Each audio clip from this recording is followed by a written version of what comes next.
It is high noon on July 8, 2010, and the Thursday edition of the Daily Journal is upon the streets. Mike Fry here with Caleb Benoit. Caleb, it's summer and a lot of things happen during the summer, and traditionally that's the best time to do school construction projects because the kids are mostly out of school for the session and it's less populated on the campuses, so a good time to do it. But guess what? What's that? Not as much this year. The state budget cuts is forcing many districts to either curtail their projects or to delay them altogether. Okay, well you can read more about that in today's edition of the Daily Journal. Mike, something else you can read about in the paper today, which is related to schools.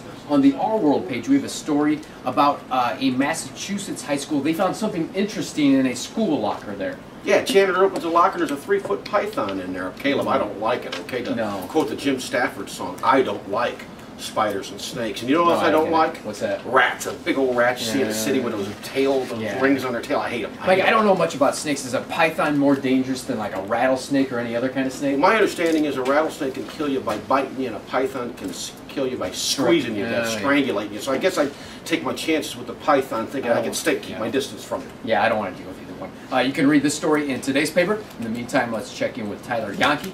He is our weatherman. He has the forecast. Tyler, take it away. Hey, how's it going? This is Tyler Yonke with your Accuweather forecast for Thursday. Today we'll have a high of 88 and a low of 69 with sun, and it'll be humid and one thunderstorm during the day. Tomorrow a high of 86 and a low of 61 with clouds breaking and less humid than today. And Saturday a high of 88 and a low of 63, partly sunny and pleasant throughout the day. This has been Tyler Yonke. Let's kick it back to the guys in the newsroom. Mike, we are back, and since it is Thursday, we have another edition of Mike's Mailbag where you, Mike Fry, answer our viewers' questions. Mike, I got one here. This is from Rachel in Kankakee. Rachel would like to know, I am a vegetarian, but my man is a real meat and potatoes kind of guy. What is the best way to prepare a steak for him? Well, that's a good question, Rachel, and thanks for asking. I'll say this, if he's a meat and potatoes man, that means he's probably a simple man, which is the best kind of man to be. Okay. And for a simple man, the most lavish meal of all is a steak, let's say T-bone, porterhouse, ribeye, New York strip, whatever. Good. Baked potato, vegetable, green beans, peas and carrots are good choices. Okay. Some garlic bread, a little roll, and salad. Okay. So that's a good meal. Now here's how you want to cook that steak. Okay. Basic ingredients. Again, once time, simple man.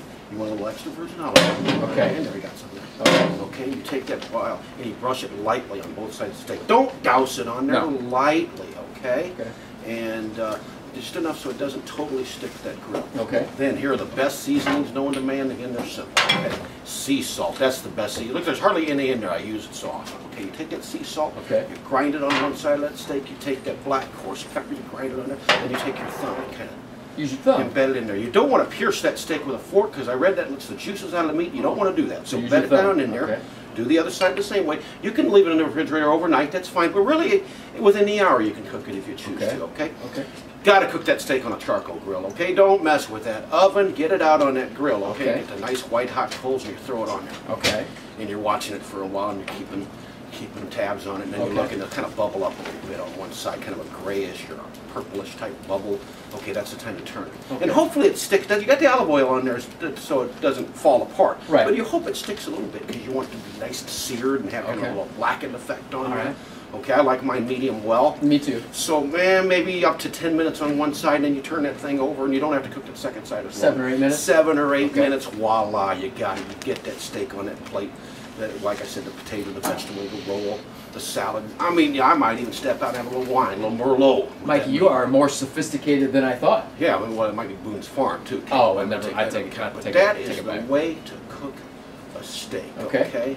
Medium well. If you want it medium, take a little time off it. I don't suggest you cook them rare. Okay. But if you want to, take even more time off. Okay. But that's a good steak, I guarantee you. You won't need the A1. It'll taste so good. Good to go. Well, Mike, thank you for that. Tune in again next Thursday for another edition of Mike's Mailbag. In the meantime, pick up the Daily Journal on newsstands or subscribe by calling us at 815-937-3322. Until tomorrow, you stay classy. That way it doesn't cross-contaminate. Will cook any contaminants out of it. It's the #1 disinfectant of all. Can I get 300 seconds of quiet? 300 seconds of quiet. You can't do the math. Yeah, I like a change there. Still means the same thing, so shut up.